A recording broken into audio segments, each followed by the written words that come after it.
முற்றிலுமாக தடைப்பட்டிருக்கும் விமான பயணம். ஒட்டுமொத்த பாகிஸ்தானையுமே விமானங்கள் எதுவுமே ஆண்டவே இல்லை. மொத்த பாகிஸ்தானும் எம்டியா இருக்குது. விமான பயணங்கள் எல்லாமே வேறு பாதைகளுக்கு மாறி இருக்குது. அதே போல இதுவரையிலையும் 5 ஏர்கிராஃப்ட் வந்து விழுந்து நொறுங்கி இருக்கிறதா இப்போதைக்கு தகவல் வந்திருக்குது. இந்தியாவுடைய 5 ஏர்கிராஃப்ட்களை வந்து சுட்டு வீழ்த்தியதா பாகிஸ்தான் வந்து தெரிவிச்சிருக்காங்க. இது வந்து குவைத்துடைய ஜரீதா பத்திரிகையில் தெரிவிச்சிருக்காங்க. அதே போல இன்னொரு மிக முக்கியமான தகவல், யமன் தற்போது இஸ்ரேலிடம் அடிபணிந்து விட்டதாக தகவல். ஒரு விமான நிலையத்தை ஒட்டுமொத்தமா ஃபுல்லா தாக்கியிருக்காங்க. இதனை அடுத்து உடனடியாக யமன் வந்து வெள்ளை கொடி காட்டியதான ஒரு தகவல் ஒன்று வெளியாகி இருக்குது. ஹூத்திகள் வந்து சரணடைஞ்சிட்டாங்க அப்படின்னு. இதுல எந்த அளவுக்கு உண்மைத்தன்மை இருக்கு அப்படின்றது இன்னும் தெரியல. அதே போல குவைத்துடைய முக்கியமான வீதி ஒன்று ஓபனாக இருக்குது. பார்க்கலாம் இந்த தகவல்களை. அஸ்ஸலாமு அலைக்கும் வரஹ்மத்துல்லாஹி வபரகாத்துஹு. அன்பார்ந்த அனைத்து உறவுகளுக்கும் இனிய இரவு வணக்கம். மிக முக்கியமான சில தகவல்களை நேரடியாக உங்களுக்கு கொண்டாந்துருக்கிறேன். இதில் பல தகவல்கள் இருக்குது. வீடியோ ஃபுல்லாகவே பாருங்கள். முதலாவது தகவல் வந்து பார்த்திங்கன்னா, உள்துறை அமைச்சகம் 2 ஆசிய நாட்டவர்களுடைய உடல்களை வந்து கைத்தானில் ஒரு கட்டிடத்தினுடைய ரூஃபில் வந்து கண்டுபிடிச்சதாக தெரிவிச்சிருக்கிறாங்க. 2 ஆசிய நாட்டவர்கள் அப்படின்னு தெரிவிச்சிருக்காங்க. எந்த நாட்டவர்கள் அப்படின்றது இன்னமும் வெளிப்படவில்லை. இவர்களுடைய உடல் வந்து தற்போது தடவியல் துறைக்கு மாற்றப்பட்டதாக தெரிவிச்சிருக்கிறாங்க. அதே போல் மிக முக்கியமான இன்னொரு பதிவு என்னன்னு பார்த்தீங்கன்னா, வீதிகள் வாகன சாரதிகளுக்கான மிக முக்கியமான பதிவு. ஜென்ரல் டிராஃபிக் டிபார்ட்மெண்ட் ஒரு முக்கியமான தகவலை வெளியிட்டிருக்கிறாங்க. 360 மால் 360 மால் அருகிலேயே குவைத் சிட்டி போகக்கூடிய வீதி, அதாவது 50வது ரிங் சாலைக்குரிய எக்ஸிட் வந்து பார்த்தீங்கன்னா இப்போ ரீசெண்டாக மூடி இருந்தாங்க. பராமரிப்பு காரணமாக இந்த ரோடு வந்து ஜாசிம் அல் கராஃபி ரோட்லேருந்து 6 ரிங் ரோட் வழியாக king Faisal road exit starting நாளைக்கு வந்து மே 8ஆம் தேதி 2025 வந்து ஆரம்பமாகுது. அந்த ரோடு வந்து ஃபுல்லாகவே ஓப்பன் ஆக போகுது அப்படின்னு தெரிவிச்சிருக்கிறாங்க. 360 மால்ல இருந்து 50வது ரிங் ரோடு சொல்லக்கூடிய அந்த ரோடு வந்து ஓப்பன் ஆகுது. அதே போல் இந்தியா பாகிஸ்தான் பிரச்சனை இப்போதைக்கு பார்த்தீங்கன்னா பயணம், சில நாடுகளுக்கு இடையான பயணங்கள் ஸ்தம்பிதமாக இருக்குது. அதே போல் மிக முக்கியமான ஒரு விடயம், தற்போதைய சூழல்ல பாகிஸ்தானுடைய எல்லை பரப்புகள்ல இருந்து எந்த ஒரு விமானங்களுமே அவங்களுடைய விமான ஓடுபாதை பயன்பாட்டை வந்து தடை செய்திருக்கிறாங்க. இப்போ இதில் உங்களால் பார்க்க முடியும். நீங்கள் இப்போ பார்த்துக்கிட்டு இருக்கிறது வந்து பாகிஸ்தான். இந்த மேப்பில் வந்து ஃபுல்லாகவே பாகிஸ்தானுடைய இந்த எல்லையை பார்த்தீங்கன்னா, பாகிஸ்தானுடைய அந்த எல்லை பரப்பில் ஒரு விமானம் கூட இல்லை. விமானங்கள் முற்றிலுமே வந்து பார்த்தீங்கன்னா ஒவ்வொரு எல்லைகளை தாண்டி இப்போதைக்கு அரபு நாடுகள் வழியாக வேறு ரூட்டை எடுத்து பயணிக்க ஆரம்பிச்சிருக்கிறாங்க. எல்லா விமானங்களும் ஒவ்வொரு ஏரியாக்கள்லையும் இப்போதைக்கு அவங்களுடைய யாவே ரூட்டை வந்து ஃபுல்லாகவே மாற்றிருக்கிறாங்க. ஏர் டிராஃபிக் அந்த மாதிரி இருக்குது ஒவ்வொரு ஏரியாக்கள்லையும். அதற்கான காரணம் ஒட்டுமொத்தமாகவே பாகிஸ்தான் எனப்படும் நாட்டுடைய வான்வெளியை யாருமே பயன்படுத்தாதீங்க. ஏன்னா வான்வெளி தாக்குதல் அந்த நாட்டில் நடந்துகிட்டு இருக்கிறதால யாருமே பயன்படுத்தாதங்க அப்படின்ற ஒரு எச்சரிக்கையை வந்து விடுத்திருக்கிறாங்க. உலகளாவிய ரீதியில் பல விமான நிலையங்களுக்கு. அதன் அடிப்படையில் இதுக்கு முன்னாடி இப்போ ரீசெண்டாக இஸ்ரேல் வான்வெளி தாக்குதல் நடந்ததால் பல விமான போக்குவரத்துக்கள் ஸ்தம்பிதமாகிச்சு, ஈரான் வழியாக போக முடியாமல். அந்த மாதிரி இருந்த சூழலை மாறி இப்போ திருப்பி பாகிஸ்தான் வழியாகவும் விமான பயணங்கள் போக முடியாத சூழல் உருவாகி இருக்கிறதால சில விமான பயணங்கள் வந்து தடைப்பட்டிருக்குது. சில விமான பாதைகளை வந்து யாவே டிராஃபிக் இன்ஸ்ட்ரக்ஷன் மூலமாக வேறு வேறு ரூட்டுகளை வந்து இப்போதைக்கு வழங்கிட்டு இருக்கிறாங்க. யுத்தத்துடைய சூழல் இன்னும் வீரியம் அதிகரிச்சுக்கிட்டு இருக்கிற சூழல்ல பாகிஸ்தான் தங்களுடைய எதிர்ப்பு தாக்குதலை வந்து விரைவிலேயே நடத்துவோம் அப்படின்னு சொல்லியிருக்கிறாங்க. இதுதான் மிகப்பெரிய ஒரு தலைவலியாக மாறப்போகுது.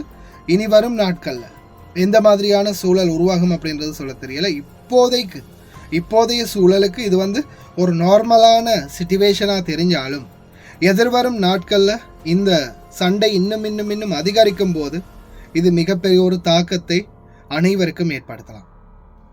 குறிப்பாக இந்தியா பாகிஸ்தான் பிரச்சனை என்பது, இந்த யுத்தம் என்பது, அவங்க மிசைல் அடிக்கும் போது ஒவ்வொரு ஏரியாவை லொக்கேட் பண்ணி லான்ச் பண்ணும்போது எந்தெந்த ஏரியாவில் அது விழப்போகுது, எத்தனை பேர் பாதிக்கப்பட போகிறாங்க அப்படின்ற ஒரு எதிர்பார்ப்போடையும் பயத்தோடையுமே மக்கள் இரு சாராரும், பாகிஸ்தானும் சரி அதே மாதிரி இந்தியாவும் சரி, இந்த பயத்தோடையே இருக்க வேண்டிய சூழல் மக்களிடையே ஏற்பட்டிருக்குது.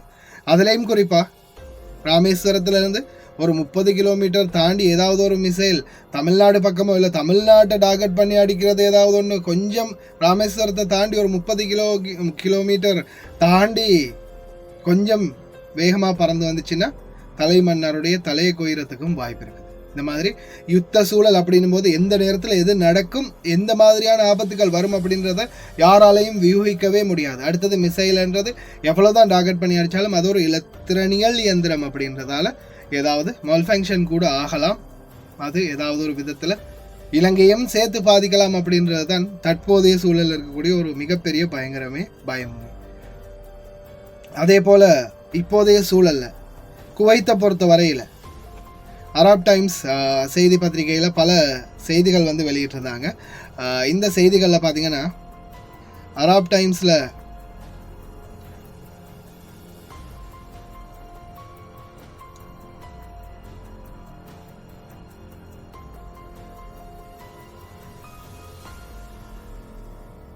$917 மதுபான போட்டல்களோட 2 பேர் கைது செய்யப்பட்டிருக்கிறாங்க.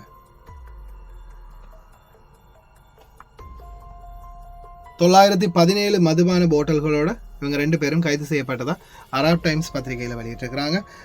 ஃபேஹில் பகுதிகளில் நடந்த சோதனை சாவடியில் தான் இவங்க வந்து மங்காஃப், மஹபூலா மற்றும்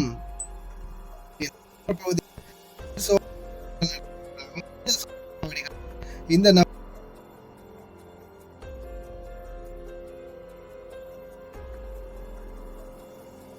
ஒட்டுமொத்தமாக 329 பேர் ஃபிங்கர் வைத்து குவைத்துக்கு இனிமேல் வரவே முடியாத அளவுக்கு ஃபிங்கர் வைத்து நாடு கடத்தப்பட்டிருக்கிறதா தெரிவிச்சிருக்கிறாங்க. இதில் வந்து பார்த்தீங்கன்னா கிட்டத்தட்ட 173 பெண்களும் 156 ஆண்களும் அடங்குகின்றனர். இதில் அதிகமான பேர் வந்து பார்த்தீங்கன்னா டிபோர்ட் பண்ணியிருக்கிறாங்க. அவங்களுடைய சொந்த ஸ்பான்சர்கிட்ட இல்லாமல் வேறு இடங்களில் வேலை பார்த்தவங்க, அதாவது வெளியில் அக்காம அடித்து வேலை பார்க்குறீங்க இல்லையா, அவங்க தான். பணிச்சட்டம் மற்றும் குடியிருப்பு சட்டத்தை மீறிய குற்றத்துக்காக இவங்களை வந்து கைது செய்திருக்கிறாங்க. அதே மாதிரி மிக முக்கியமான இன்னொரு விடயம் என்னென்னா, குவைத்தை பொறுத்த வரையில் இனி வரும் நாட்களில் தொடர்ந்துமே தூசியுடன் கூடிய காற்று அதிகரிக்கும் அப்படின்னு தெரிவிச்சிருக்கிறாங்க. இன்றைய தினம் 7ஆம் தேதியிலிருந்தே ஆரம்பிச்சிருக்குது தூசியினுடைய காற்று. மறுபடியும் சில நாட்களுக்குள்ள மீண்டும் தூசி காற்று தொடர்ந்தும் வேகத்தோடு அதிகரிக்கும். அதாவது பெர் ஹவர் மணித்தியாலத்துக்கு 55 கிலோமீட்டர் வேகம், அதே போல் மணித்தியாலத்துக்கு 40 கிலோமீட்டர் வேகம் என்ற அளவில் இனி வரும் நாட்களில் தூசியினுடைய காற்று அதிகரிக்கும் அப்படின்னு தெரிவிச்சிருக்கிறாங்க. இதில் இப்போதைக்கு இருக்கிற பிரச்சனை என்னென்னு பார்த்தீங்கன்னா, public authority for man power இப்போதைக்கு பல பகுதிகளிலையும் சோதனைகள் அதிகரிச்சிருக்கிறாங்க. அதுலேயும் குறிப்பாக நிறைய பேர் வந்து அவங்களுடைய முதலாளிகள்கிட்ட இல்லாமல் வெளியில் வேலை பார்க்குறாங்க. அதாவது குடியுரிமை சட்டம் மற்றும் பணிச்சட்டத்தை மீறும் குற்றவாளிகள். இந்த வகையில் பார்த்தீங்கன்னா நிறைய பேர் இப்போ வெளியில் அக்காமடிச்சு வேலை செய்கிறீங்கன்னாலே அதுதான் நீங்கள் செய்கிறது குற்றம். அது என்னென்னு பார்த்தீங்கன்னா குடியுரிமை சட்டம் மற்றும் பணிச்சட்டத்தை மீறுவது. இந்த குற்றம் செயல்படுத்தக்கூடிய பல பகுதிகள், அதாவது குறிப்பாக பார்த்தீங்கன்னா சால்மியா, ஹவாலி, கைதான், ஜிலேப் ஷோக், ஃபேஹில், அதே மாதிரி சல்வாவையும் எடுத்துக்கொள்ளலாம். அதே மாதிரி இன்னும் சில பகுதிகள், ஒவ்வொரு பகுதிகள் ரெசிடென்சி அதிகமாக இருக்குது, மஹபூலா, மங்காஃப், இந்த மாதிரி பகுதிகளில் திடீர் சோதனைகளை மேற்கொள்ள போகிறதா ரீசெண்டாக தெரிவிச்சிருந்தாங்க. அதில் முக்கியமான காரணம் என்னென்னு பார்த்தீங்கன்னா, நிறையவே பணிச்சட்டத்தை மீறக்கூடியவங்க இருக்கிறாங்க. அதே மாதிரி தான் public authority for civil information, civil தகவலுக்கான பொது ஆணையகம், அவங்க என்ன மாதிரியான கேம்பெயின் ஒன்று நடத்த போகிறாங்கன்னா அட்ரஸ் வெரிஃபிகேஷன். இப்போ நிறைய பேர் பார்த்தீங்கன்னா, இப்போ சாதாரணமாக நான் உதாரணத்துக்கு சொல்கிறேன், நான் இந்த இடத்துல இருக்கிறேன், ஆனால் நான் என்னுடைய அட்ரஸை இந்த இடத்துல கொடுக்கல. ஏன்னா இந்த இடத்துல அட்ரஸ் இல்லை, ஆல்ரெடி ஃபுல் ஆகிடுச்சு. ஆனால் அப்பார்ட்மெண்ட் பார்ட்டிஷன் மாதிரி அடித்து இப்போ 10 பேர் இருக்க வேண்டிய இடத்துல 20 பேருக்கு இடத்த கொடுத்து வச்சுருக்காங்க. ஆனால் இந்த இடத்துல 10 பேருக்குரிய அட்ரஸ் வெரிஃபிகேஷன் கம்ப்ளீட் பண்ணியாச்சு, முடிஞ்சு. இன்னும் மீதி இருக்கக்கூடிய 10 பேர் வேற எங்கேயாவது அட்ரஸ் போட்டுக்கொள்ளணும். அதே மாதிரி வேற எங்காவது அட்ரஸை போட்டுட்டு நான் இங்கே இருக்கும்போது வந்து என்னையே செக் பண்ணி பார்ப்பாங்க. என்னுடைய அட்ரஸுக்கு உரிய இடத்துல நான் இல்லைன்னா அந்த அட்ரஸ் இருக்கிற இடத்த உடனடியாக இன்ஸ்பெக்ட் பண்ணுவாங்க. அந்த இடத்துல நான் இல்லை, ஆனால் எனக்கு பதிலாக வேறு ஆட்கள் இருப்பாங்க. அப்படி இருக்கும்போது அந்த கட்டட உரிமையாளர்லேருந்து ஹாரிஸ்லேருந்து அத்தனை பேரும் கைது செய்யப்படுவாங்க. அதே மாதிரி யார் யாரெல்லாம் பணம் கொடுத்து இந்த மாதிரி அட்ரஸ் வெரிஃபிகேஷனை வாங்கியிருக்கீங்களோ அத்தனை பேரும் உங்களுடைய வேலிட் கேன்சல் செய்யப்படும். நீங்களும் குற்றவாளியாக கருதி நாடு கடத்தப்படுவீங்க. அதுதான் இப்போதைய சிச்சுவேஷன்.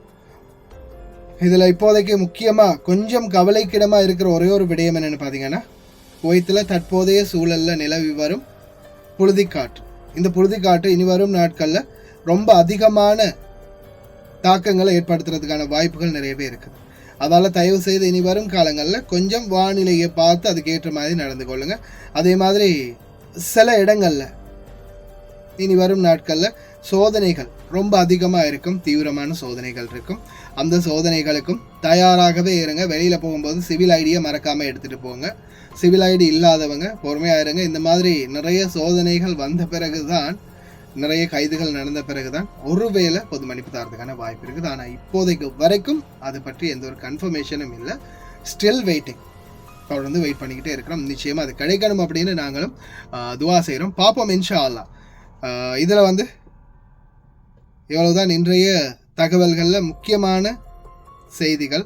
குறிப்பாக இந்தியா பாகிஸ்தான் யுத்தம் தான் பெரிதளவில் சமூக ஊடகங்களை திறந்த ஆளே, சாதாரண எக்ஸ் வலைத்தளத்தை திறந்த ஆளே 190% பேஜ்களில் அதிகமாகவே பகிரப்பட்டிருக்கிறது. பார்த்தீங்கன்னா இந்தியா பாகிஸ்தான் இந்தியா பாகிஸ்தான் இந்தியா பாகிஸ்தான் இந்தியா பாகிஸ்தானே தான் ஃபுல்லாகவே. சாதாரணமாக பேஜை திறந்தாலே ஃபுல்லாகவே இந்தியா பாகிஸ்தான் இந்தியா பாகிஸ்தான் இந்தியா பாகிஸ்தான் இதே தான் ஃபுல் ஹைலைட். ஏன்னா ஒவ்வொரு சோஷியல் மீடியாவுமே அப்படித்தானே. அந்தந்த டைமில் எது கண்டென்ட் ரொம்ப தீவிரமாக ரொம்ப பேசு பொருளாக மாறுதோ அதை தான் அதிகமாக வந்து எல்லா சமூக ஊடகங்களும் பகிர்வாங்க. அதன் அடிப்படையில் இப்போதைய சூழலில் பார்த்தீங்கன்னா அதிகமாக சமூக வலைத்தளங்களில் பேசு பொருளாக மாறி இருக்கிறதும் இந்தியா பாகிஸ்தான் யுத்தம் தான். ஆனால் இதில் எத்தனை அப்பாவி மக்கள் கொல்லப்பட போகிறாங்க, எத்தனை பேர் பாதிக்கப்பட போகிறாங்க, எத்தனை பேருக்கு எத்தனை பிரச்சனை வரப்போகுது அப்படின்றது தெரியலை. இன்ஷா அல்லாஹ் பொறுத்திருந்து பார்க்கலாம். பல நாடுகள் தற்போதைக்கு இந்தியாவுக்கு உதவுறதுக்கான தயார் நிலையில் இருக்கிறாங்க. குறிப்பாக பிரிட்டன் உட்பட அனைத்து நாடுகளும் இந்தியாவுக்கு உதவுறதுக்கு தயார் நிலையில் தான் இருக்கிறாங்க. ஃப்ரான்ஸ் ஆல்ரெடி உதவ ஆரம்பிச்சிட்டாங்க, இஸ்ரேல் உட்பட. ஆனால் இஸ்ரேலோட கைகோர்க்கிறது தான் இந்தியாவுக்கு அரபு நாடுகள் பக்கம் இருந்து கிடைக்கக்கூடிய சலுகைகளில் ஏதாவது பாதிப்புகள் ஏற்படுறதுக்கு நிறையவே வாய்ப்பு இருக்குது. மற்றும்படி இப்போதைய சூழலில் காஷ்மீர், ஜம்மு காஷ்மீர் மற்றும் சில பகுதிகளில் இருந்து இந்தியாவினுடைய போர் விமானங்களுடைய துண்டுகள் வந்து கண்டுபிடிக்கப்பட்டதாக தெரிவிச்சிருக்கிறாங்க. 5 போர் விமானங்களை தற்போதைக்கு இழந்திருக்கிறதாகவும் தெரிவிச்சிருக்கிறாங்க இந்தியா. ஆனால் இது எந்த அளவுக்கு உண்மை அப்படின்றது தெரியல. நிறைய பேர் இன்னைக்கு கமெண்டில் கூட போட்டிருந்தாங்க, பாகிஸ்தான் வந்து பொய்ய சொல்கிறாங்க, பழைய வீடியோக்கள் ஃபுட்டேஜ்களை வந்து பகிர்றாங்க அப்படின்னு. ஆனால் இப்போதைக்கு சமூக ஊடகங்கள், குவைத்துடைய சமூக ஊடகங்கள்லையும் நிறைய ஊடகங்களில் தெரிவிச்சிருந்தாங்க. கிட்டத்தட்ட 5 விமானம், போர் விமானம் 5 விமானம் வந்து இந்த மாதிரி தாக்கப்பட்டிருக்கிறதா. இதில் முக்கியமாக பாதிக்கப்பட போகிறது பார்த்திங்கன்னா அப்பாவி பொதுமக்களாகி நாம் தான். ஏன் எல்லா விதத்துலையுமே.